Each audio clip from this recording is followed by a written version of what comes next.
చావడానికి ఒక్క క్షణం ధైర్యం ఉంటే చాలు, కానీ బ్రతకడానికి అది జీవితాంతం కావాలి. నిజమైన మరణం అంటే ప్రాణం కోల్పోవడం కాదు, ధైర్యం కోల్పోవడం.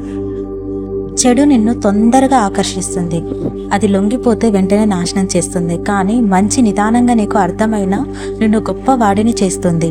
కనుక మంచివాడిగా బతకడం నేర్చుకోవాలి. చెడును నిన్ను తొందరగా ఆకర్షిస్తుంది కాబట్టి మంచి చెడులను మనం గమనించుకోవాలి. ఏది తొందరగా నిర్ణయించుకోకూడదు.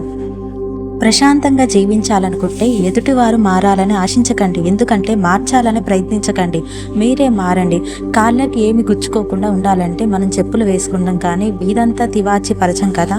అందుకనే మనం ఎదుటివారు మారాలనుకోవడం వల్ల మనకి ఎలాంటి లాభం లేదు. ముందు మనం మారాలి. ముందు మనలో మంచితనం నేర్చుకుంటే అవి వాళ్ళని చూసి నేర్చుకుంటాం. మన సక్సెసే వాళ్ళకి నిదర్శనం అవుతుంది. కోపం హద్దులు దాడుతున్నప్పుడు మాటలతో ఎప్పుడూ సమాధానం చెప్పకు, ఎందుకంటే నీ మౌనాన్ని మించిన సమాధానం మరొకటి లేదు. కోపం హద్దులు దాడుతున్నప్పుడు మాటలతో ఎప్పుడు సమాధానం చెప్పొద్దు, అది మన మౌనాన్ని కూడా మన వ్యక్తిత్వాన్ని కోల్పోతున్నాం. ఇతరులను బాధ పెట్టేవారు ఖచ్చితంగా బాధపడతారు, దాని నుంచి ఎట్టి పరిస్థితులను తప్పించుకోలేరు. కాబట్టి మనం ఇతరులను పెట్టడం అనేది సరైనది కాదు. ఎవరిని చులకనగా చూడకు. ఎవరికి తెలుసు, ఈరోజు నువ్వు తొక్కిన రాయి కూడా రేపు శిలక మారి గుడిలో దైవంగా మారవచ్చు. మనిషి జీవితం కూడా అంతే.